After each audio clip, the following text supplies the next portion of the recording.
Hi everyone, welcome to the fourth session of today's Zoom in Kindness retreat day. So I'm really one of the things that I've been working with and exploring is is breathing and the rib cage and the relationship of the rib cage and the breath and movement, and let's have an exploration of that because it's important. I think it's particularly important with viruses that we have good lung energy, good versatility of lungs.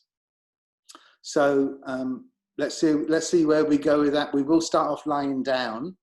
Don't forget, everything is an invitation. Even if I say it, it's like let's do this. I don't really mean that you have to do it. So everything is an invitation. Please take care, look after yourselves, and let's have an exploration together and see where we go. So find yourselves lying down comfy on your backs. Use a bolster if you need to under your knees, put socks on, something underneath your head or neck, so that you don't lie in particularly in extension in your neck.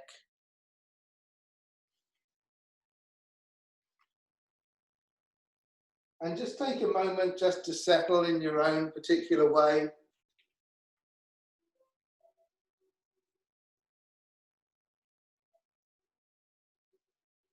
And just feeling maybe the weight of your body, contact with the floor. And quietening down your mind's chatter.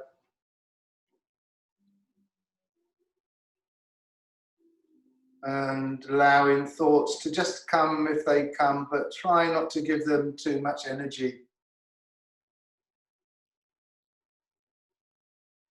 And maybe just take a moment to feel the sensation of contact with the floor, the posterior part of your body, maybe your heels or your feet if you're in constructive rest, and parts of your legs that are in contact with the floor or your props.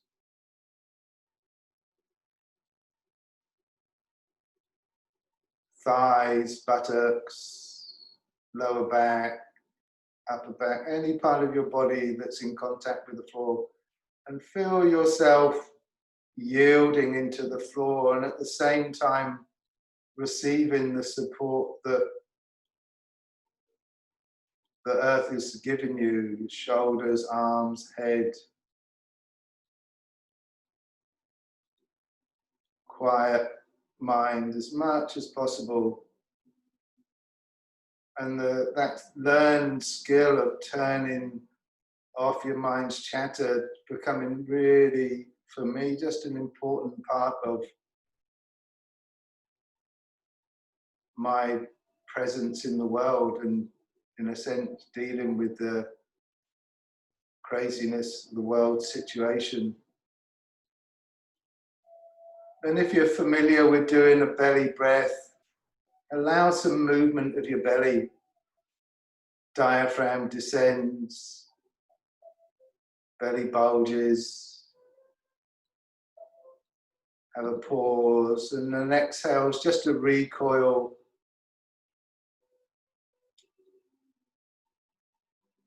And if it works for you, having a pattern maybe of inhale, count of 4, a pause, count of 2, and an exhale just a bit longer, maybe a count of 6 and a pause of 2. And this, for most people, just helps them get into that parasympathetic rest and restore.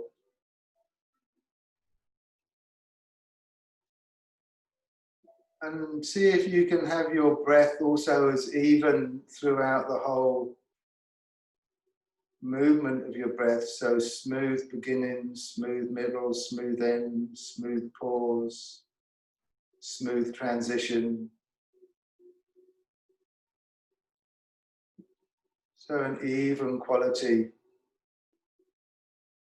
And enjoying that sensation as your belly rises, massaging your internal abdominal organs, massaging the heart also, because there's a attachment to diaphragm, your heart. The inhale, pause, exhale, pause.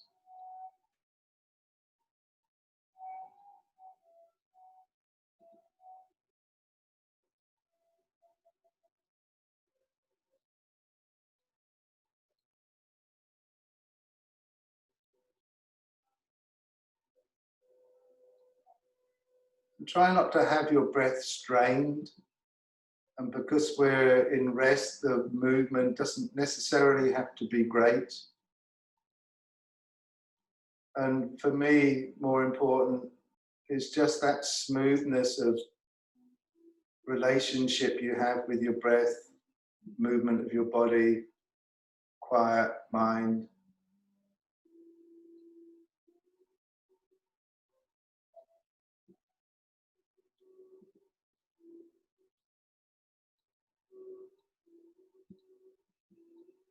And now shift your attention to the posterior part of your thoracic cage, your rib cage, part that's in contact with the floor, but the whole of the back side of your rib cage, posterior part.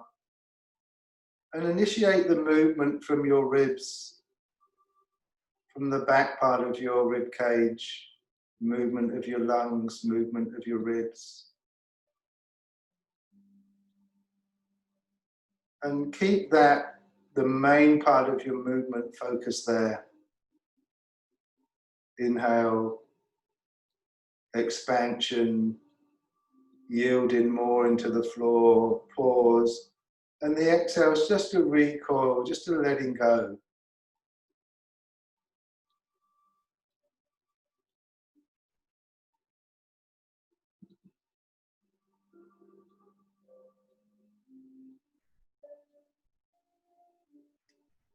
The inhale, pause. Exhale, pause.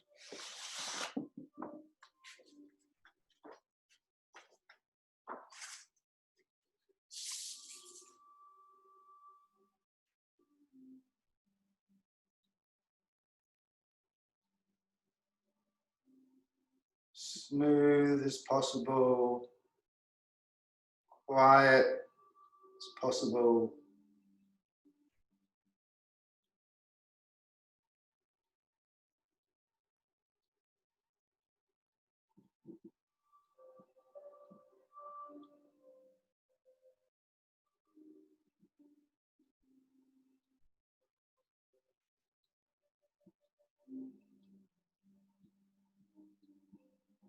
And now switching your awareness to the lateral side of your rib cage, placed between sides of your body and your arms. And initiate the movement laterally.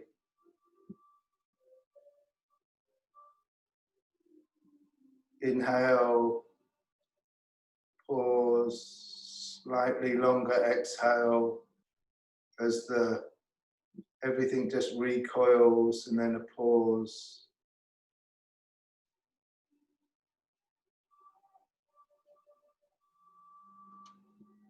Smooth, easeful, gentle, present.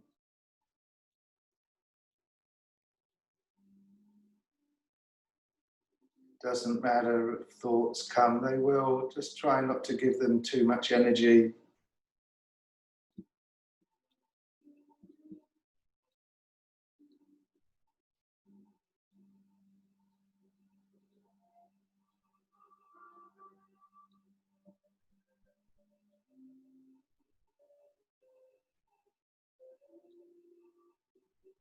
And now switch your awareness to the front part of your rib cage, the part that probably a little bit more intimately in relationship with, and allow the movement to be predominant and initiated from the front part of your rib cage. Inhale,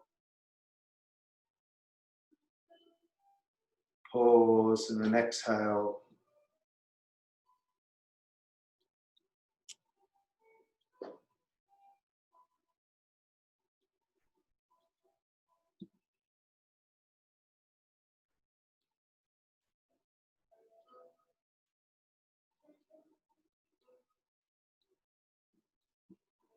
The expansion towards the ceiling, generous, smooth pause, and just a letting go as you exhale.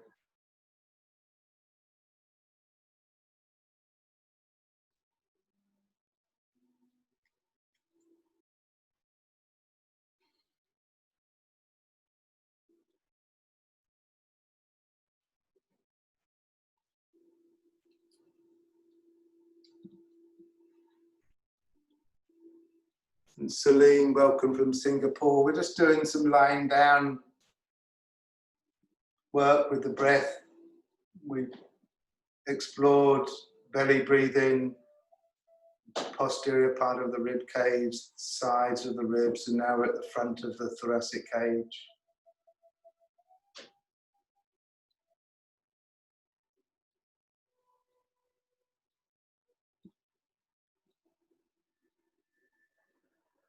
And now focus your attention, initiate your breath for the whole of your thoracic cage as one functioning unit, the front, back, sides, up, down. And allow as much as possible the smooth movement with the inhale, smooth pause, smooth exhale. Whole of your rib cage as one functioning unit.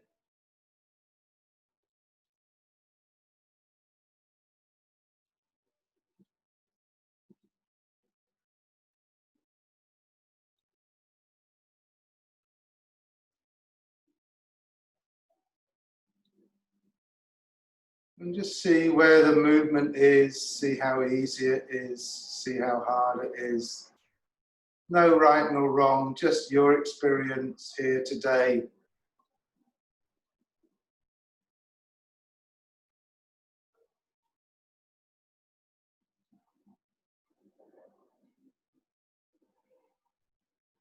Smooth movement, smooth mind presence.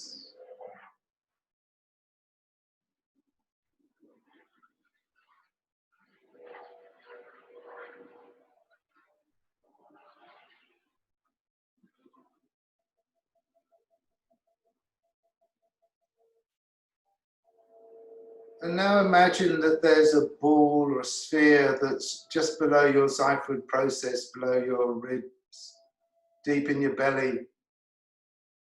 And the movement of the breath is initiated from this imaginary ball. And as the ball gets bigger, it moves your abdominal area, it moves your thoracic area, forward, back, sideways, up, down, three-dimensional. And if you start and initiate the movement from this place, just see where your breath takes you. Try not to force it to be any particular flat place, abdominal, thoracic. And just allow some freedom to see where your breath moves. Inhale, pause, exhale, pause, smooth.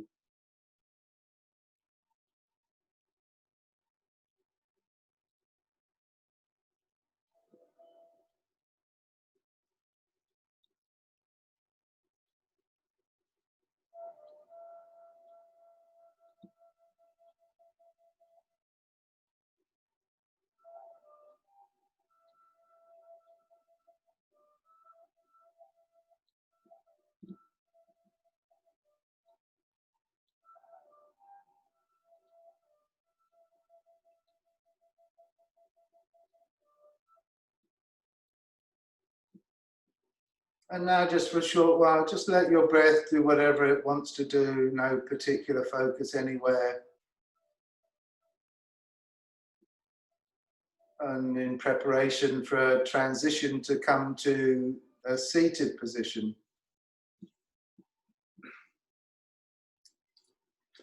And Probably sitting on your knees and using a bolster when you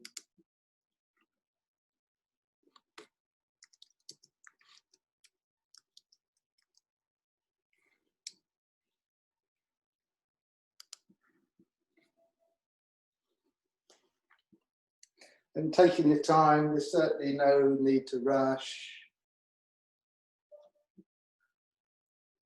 Treat this as some time out for you. So I like to do this kneeling. If kneeling is uncomfortable, you can do this kneeling on a bolster, so you're a bit higher, sitting on a chair.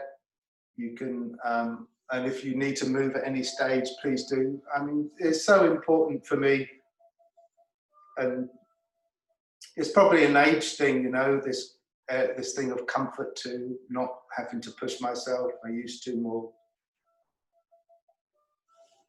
And I'd like to do a little bit of some exploration of the way that the spine moves, just to start off with. So just a little bit of, we're going to do some rotation of the spine. So if you look, the lumbar spine is vertical, the facets are vertical, which means that you can only move your lumbar spine maybe rotating up to about 5% before the ligaments and fascia start to bind. And then your thoracic vertebra, they're oblique, which allows for some rotational movement, restricted a little bit by the rib cage as well, but there's more rotational movement because of the angle of the facets. And your neck is much freer to move because it's angled oblique and you don't have the rib cage that's restricting the movement. So starting off,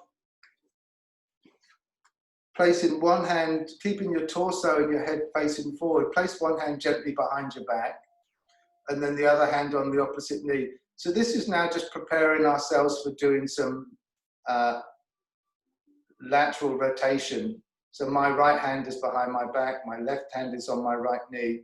And just a gentle movement without moving your head and torso, can you engage your lumbar? And you probably feel that they start to bind a tiny bit. And if you go into it a little bit deeper, you feel that sensation as the ligaments and fascia start to restrict the movement because we're coming quite close to that voluntary end range. And then from the lower thoracic vertebra, if you then start to rotate and try and do it incrementally, start to then move your thoracic cage in relationship to your spine, and then you move your neck, and then returning your neck, returning your upper thoracic, mid-thoracic, lower thoracic, and then back to lumbar. So this, and just repeat this a number of times. So this is just taking our spine through a movement that the shape of the bones and the joints are designed to move pretty big locomotion muscle movement.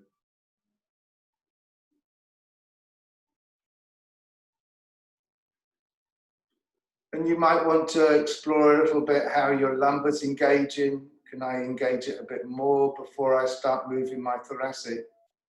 And that area between the thoracic vertebra and the lumbar, the thoracic lumbar junction, is a really important transition place where that energy and force changes from being vertical and more oblique.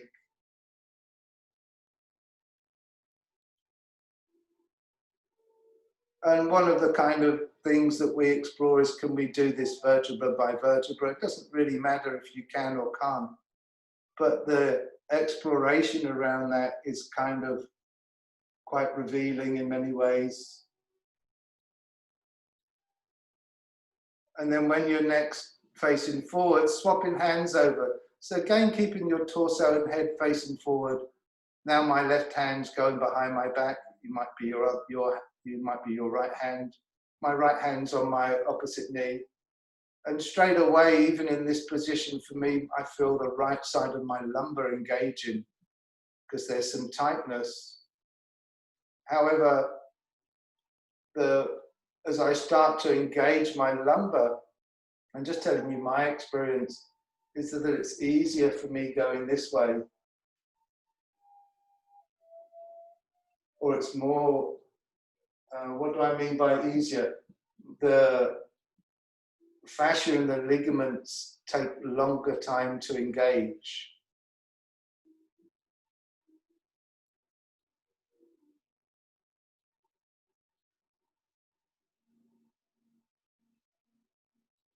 And that's quite common for a lot of people because the facets of the joint from the right side of the body are often very different from the left side,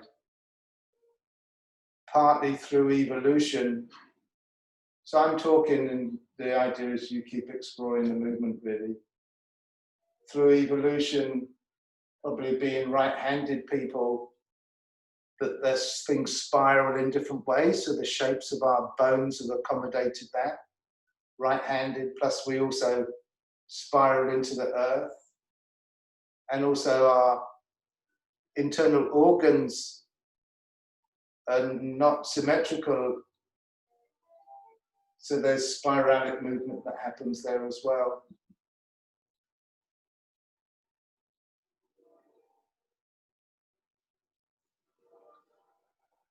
And then come back to hands on your thighs again, just for a moment.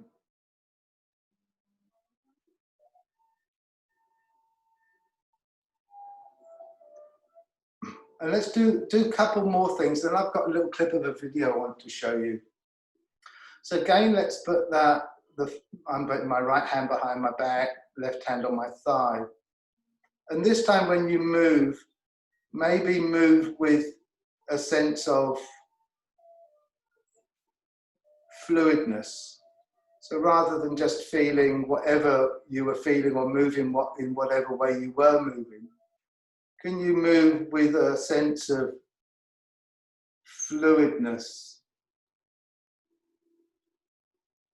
And does that change your experience, the way you're moving?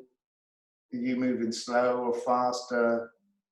Are you finding it easier to move if you think about that nature of fluid within the joints, within the spine, within the fabric of bone itself?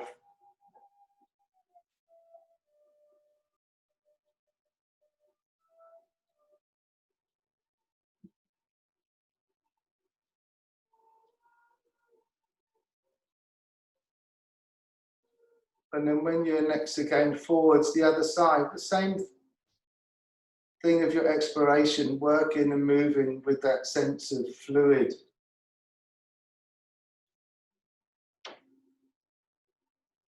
So the nature of fluid or water is that it follows the course of least resistance. So maybe it feels easier for you, it might be more challenging.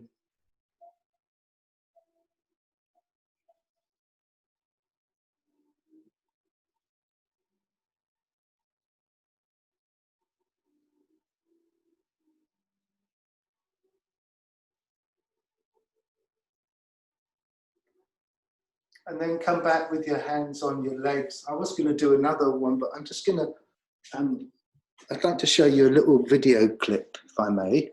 I know I may really. I'm going to put you guys all on, unmute you all. Celine, you're not unmuted. It's up to you if you want to unmute yourself. And I'm just going to share a screen so you guys can talk if you need to. So this is Gil Hadley, or Headley. I just want to show you, so this area here, this is the heart, this is the pericardium that he's just unraveling. And this bit here is your left lung, and underneath this hand here is your right lung. And your liver's going to be underneath here. I think that's probably your liver here. And so your rib cage would have come along here. So I just want to show you, and then if you look at this, they're pumping air into it. So you can see the movement here of the right lobes, 3 lobes of the lungs. You've got 2 lobes here and here. and that bit here is your heart here. I think that's probably the aorta, but I'm not 100% sure what that movement is there.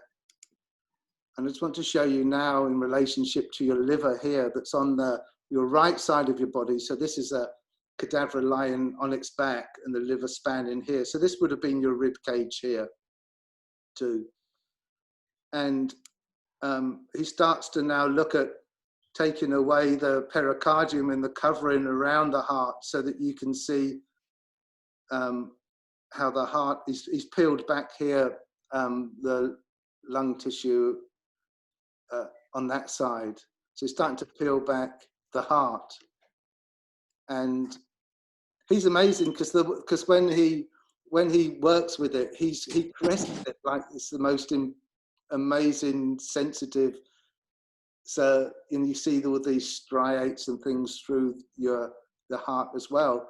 But you can also see that it's not a pump, it's muscles here, and he's looking at the attachments down there.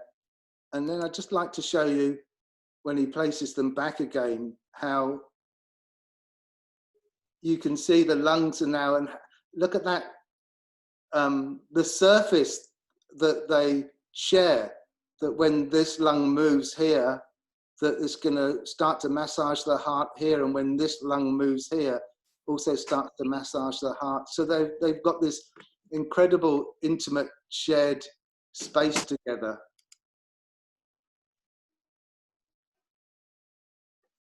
The heart and stop sharing. Hey, that was cool, wasn't it? Mm. So, gruesome.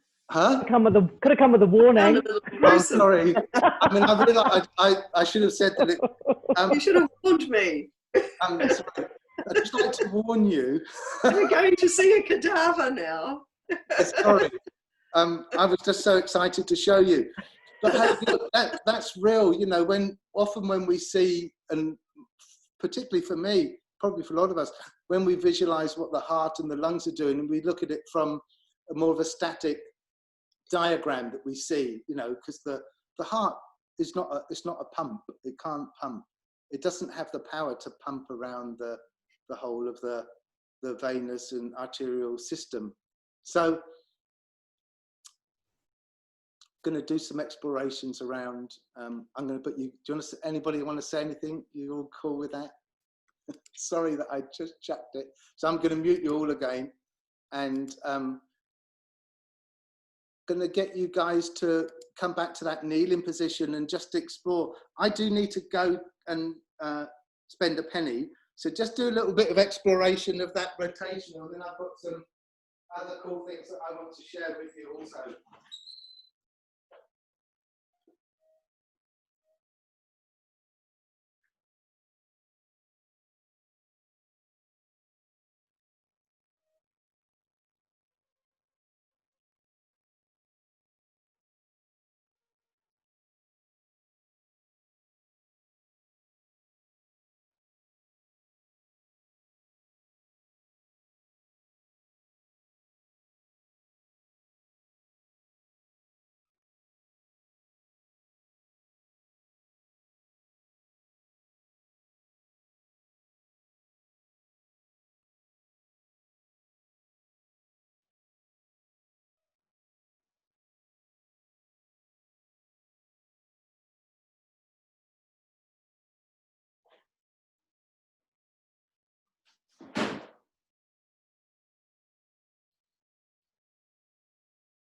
Okay.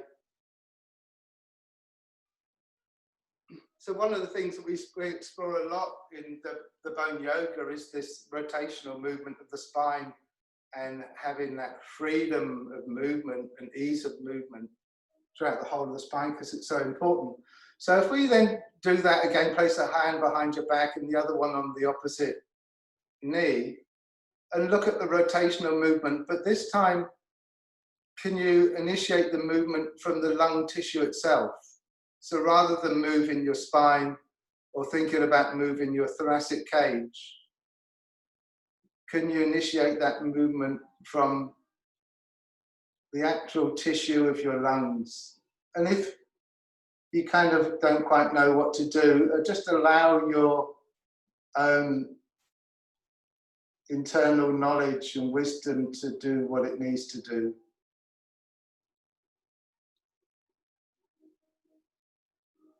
You can use an in-breath and an exhale to support your movement also.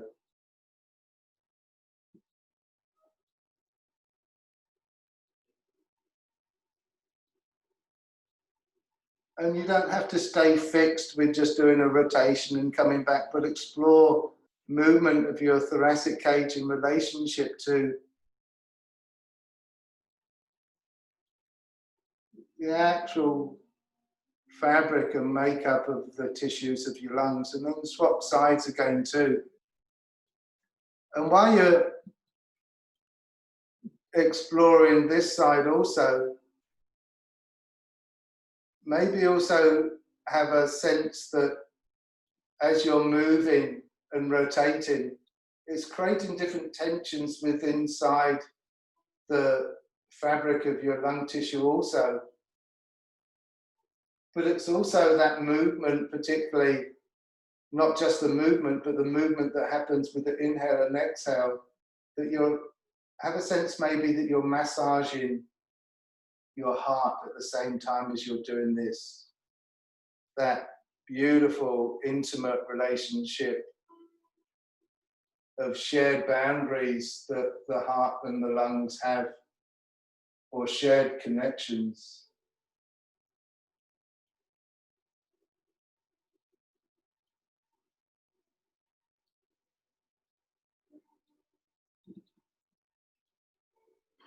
And then just come back to your hands on your thighs for a moment.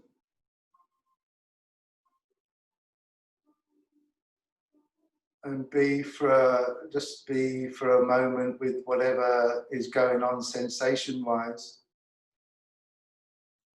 And then again, let's place one hand behind the back, the other on the opposite leg. And this time initiate the movement from your heart.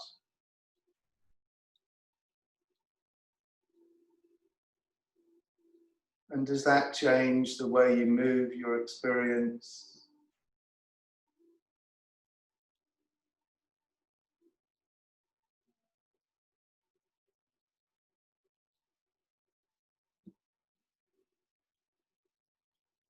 And you're welcome to swap arms anytime during your exploration, but moving the whole of your lungs, the whole of your rib cage, initiating that from your heart.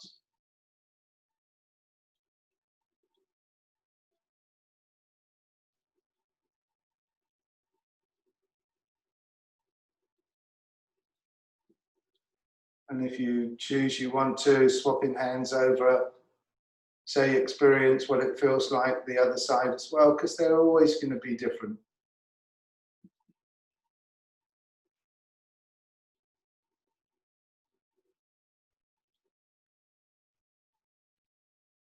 Two lobes on the left side, three on the right, the liver's bigger on the right. On the left, you've got the spleen and pancreas. So internally, the whole weight distribution is different from one side to another, supporting the spiralic movement that we function with in the world.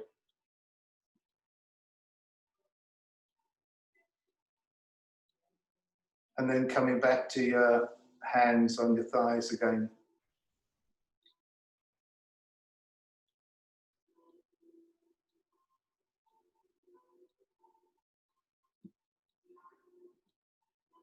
And just while you're in some stillness, maybe focus on the cells itself within the tissues of your lungs. It just requires you to really quieten down your active mind and just be present to the movement and vibration. All these trillions of cells that are working to keep us in our human form.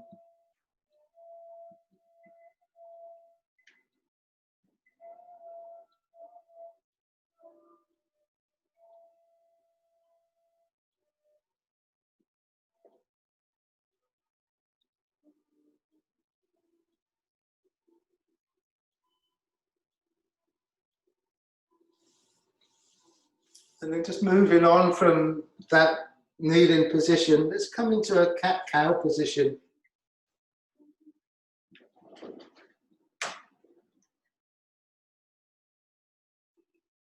How you guys doing? Thumbs up. Cool. I mean, I don't mean put your thumbs up. I mean put your thumbs up if you're doing well, down if you're not doing well. So find yourself in your cat-cow. So knees,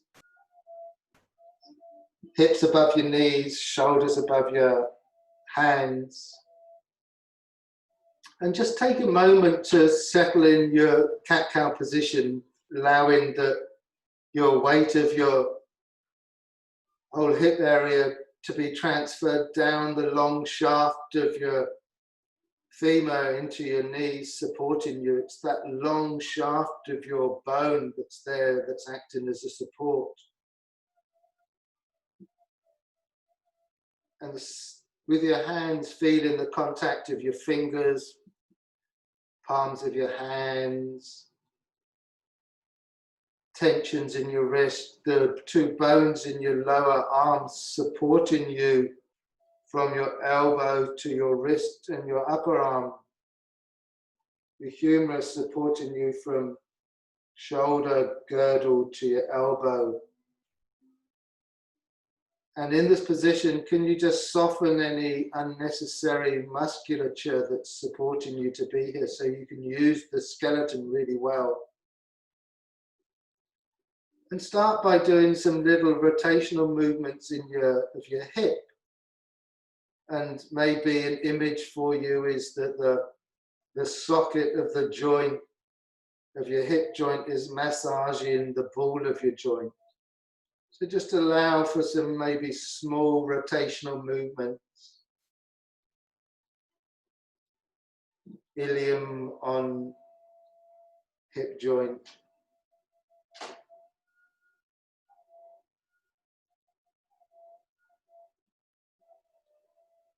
And maybe increasing that movement. And for me, it kind of feels like I'm massaging the internal fabric of both the ball and the socket of the joint. And when I move in different position, it's creating different tensions within the joint itself. If you get uncomfortable knees, please move. You can come back to the posture. And then at the same time as you're exploring that movement in your hips, create some kind of snake-like movement going up your spine as well. And the snake-like movement can start down in your lumbar area, can start in your neck. And also at the same time, some sort of cat-cowy movement, some flexion and extension. So we're doing movement around the hip and hip joint. Snake-like movement up your spine. Flexion and extension. No particular way to move, but just exploring those areas. And you can also feel how, if you're moving back off your point of center, how that weight distribution changes in your hands and your arms, and the requirement of your supportive shoulder girdle changes the same way that that relationship between your hips and the distribution of weight between your femur and your knees changes. And if you feel moved, in a moment we're going to come into down dog. And one way to explore doing the down dog is just to come to some relative stillness. Maybe your toes are tucked. And if you then start to yield slightly deeper into the floor and receiving that reciprocal energy, you can feel that coming up your arms before you've taken your knees off the floor. And then allow, if you find yourself poised and ready, allow your knees just to go gently away from your hands. and start to take the weight of your upper body with your arms and your legs, and you come up into your down dog. And feeling that connection from hands, wrists, arms, elbows, upper arms, shoulders, scapula.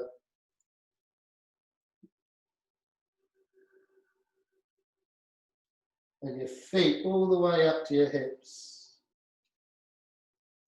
And then from this position, come into, if it works for you, high plank, and then just come down, allowing your knees to come to the floor, but as wide as the mat, and allow yourself to sink down into an extended child pose. And when you're in your extended child pose, if you feel you need to put something under your head so that your weight of your upper body is not dangling, please use some props, or whatever props you need to use that you know that will support you also. And just spending a moment to enjoy this restorative pose. And your arms are still slightly outstretched. You probably feel that engagement of your arms pulling just gently on your shoulder joint. And you may feel that relationship with your scapula on your ribs also.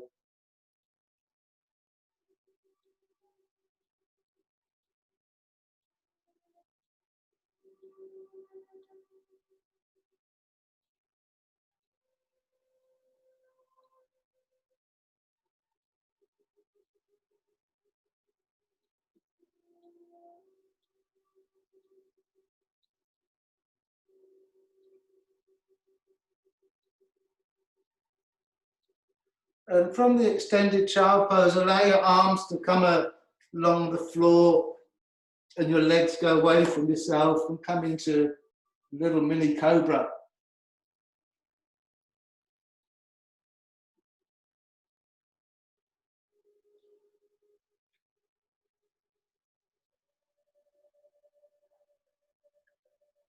And while you're in your position of your mini cobra, again, settle for a moment, feeling the weight of your upper body going down your shoulders to your elbows.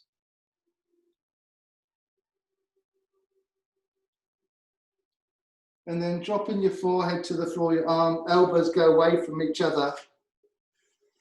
And then cocking one leg to the side, keeping your knee on the floor if your knees can handle it, so that, and just hold that posture just for a moment.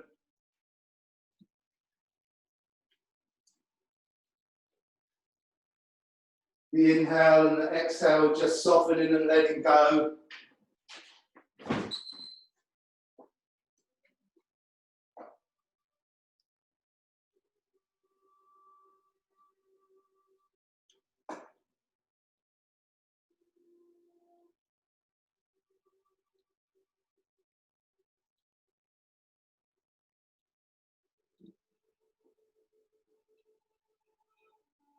And returning that leg in length, forehead back on the floor, and cock the other knee to the side as well.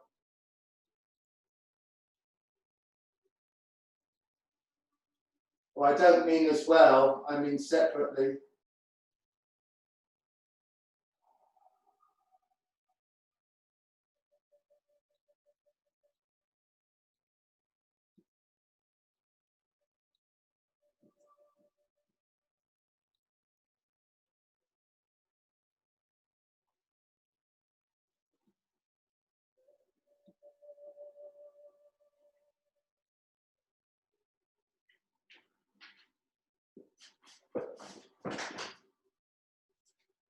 Returning that leg in length, forehead to the floor. And before you come back into another mini cobra, use your breath to help you move. So start moving and then move, start breathing and then move, coming up into your mini cobra. And while you're in your mini cobra, if you want to use your breath and explore it, inhale from the front of your the bulky part of your spine, and exhale the back part of your spine. Inhale, front part of your spine. Exhale, softening your back, softening your belly. Inhale, creating stirrer at the front. Exhale, back, soften your belly.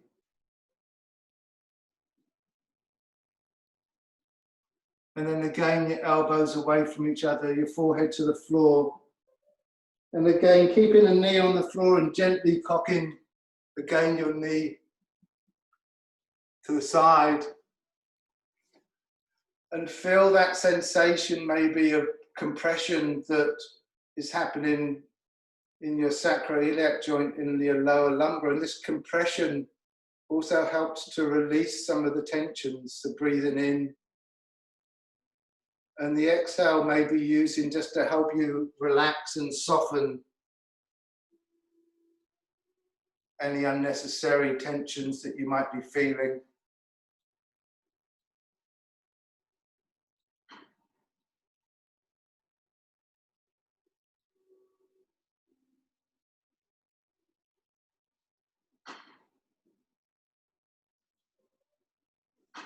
And then returning that leg in length. Forehead back on the floor and gently cocking the other leg to the side.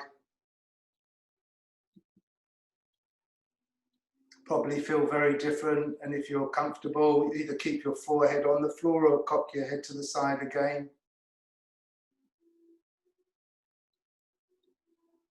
And also, if it works for you, just allowing the exhale to support you, letting go of any unnecessary tensions.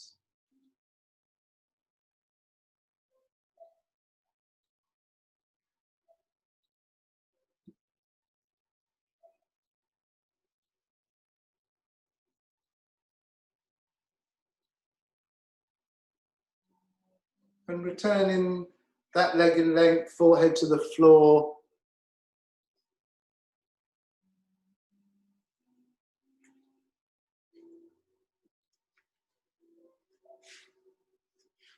And again, using your breath to help you move. So inhale, come up to another mini cobra.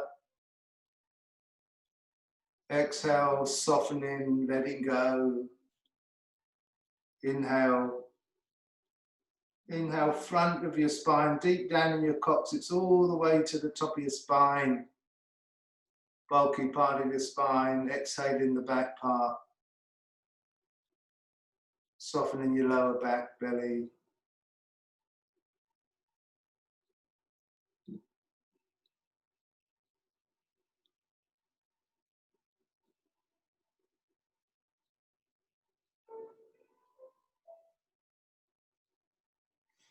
And then arms again away from each other, forehead to the floor. And then place your hands about shoulder height, lifting your torso off the floor. And allowing yourself to come back into another extended child pose, but leaving your hands on the sticky mat. And as your buttocks slowly come towards your heels, maybe you'll feel that tension that's created in your arms and your shoulders pulls on your scapula, and your scapula pulls on your ribs, and your ribs pull on your vertebra. And then allow yourself, your knees to sink, so they're either on or close to your heels. And again, just using this opportunity of the restorative nature of this pose.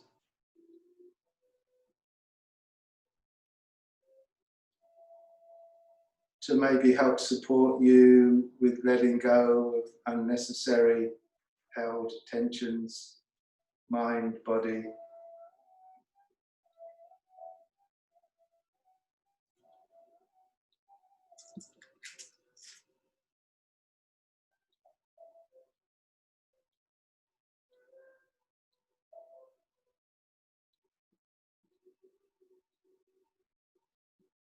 And then in your own particular way, find yourselves lying on your backs again, so we do a little bit of Shavasana together before we end. It's amazing how quickly these sessions go.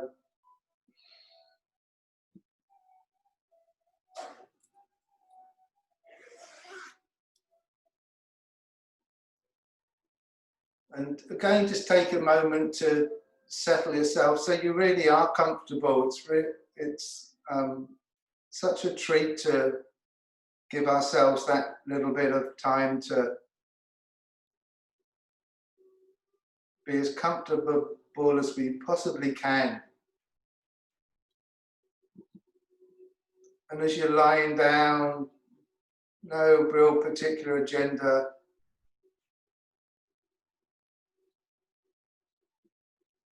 Maybe focusing in on the movement of your lungs, maybe that relationship between lungs and heart, if you want to do that.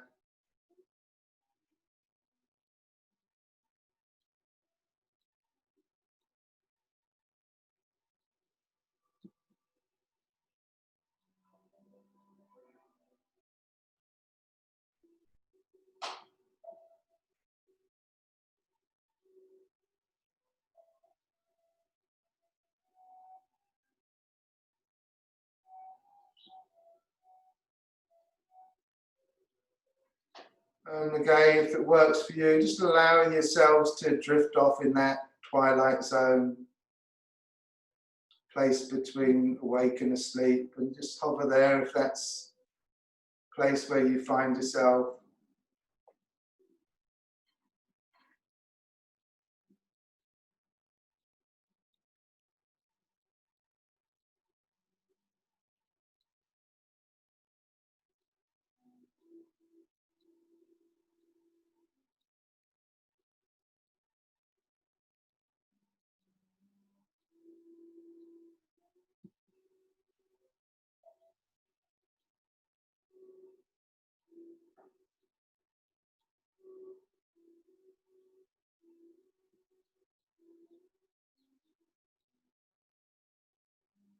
And with the same care and attention that you've been working with, come to lie on your side, either your left side or your right side.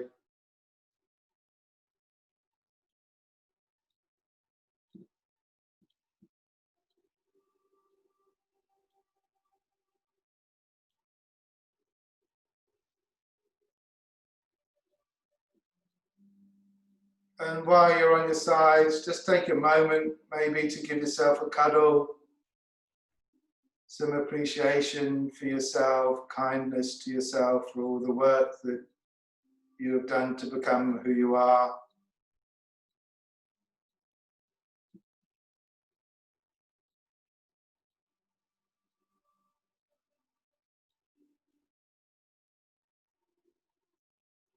And if you feel moved, just to extend that gratitude to people around you, loved ones, friends, people who challenge you in the world, your teachers.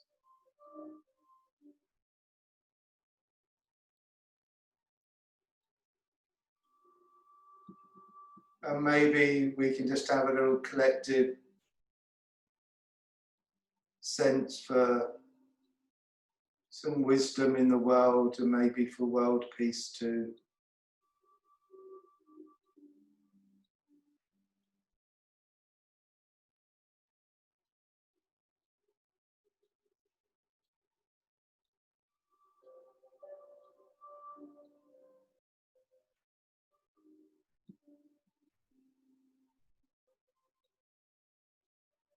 And then slowly, mindfully coming up to seated.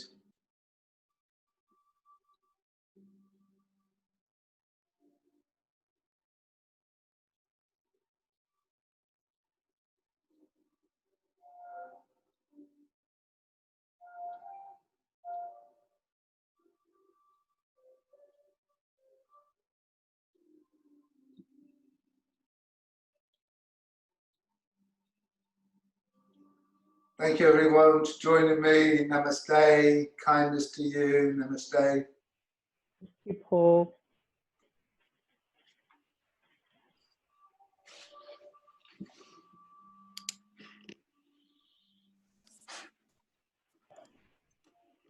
Thank you, Paul. You're welcome. Thank you. Oh, sorry I threw that cadaver thing on you. I forgot to say. That's But it was okay. cool, wasn't it?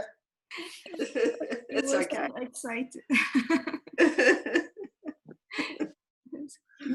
To be fair, you'd warned us at the end of the last session. Some of us knew, but Yeah. Yeah, I didn't hear the warning, so that's okay. It's all Okay. part of But life's I think tapestry. for me, it's just beautiful just to see the way that relationship between the two tissues just gives me a different sense of what my lungs are like. You know, they're not just a little bag or a thing that you can pop easy.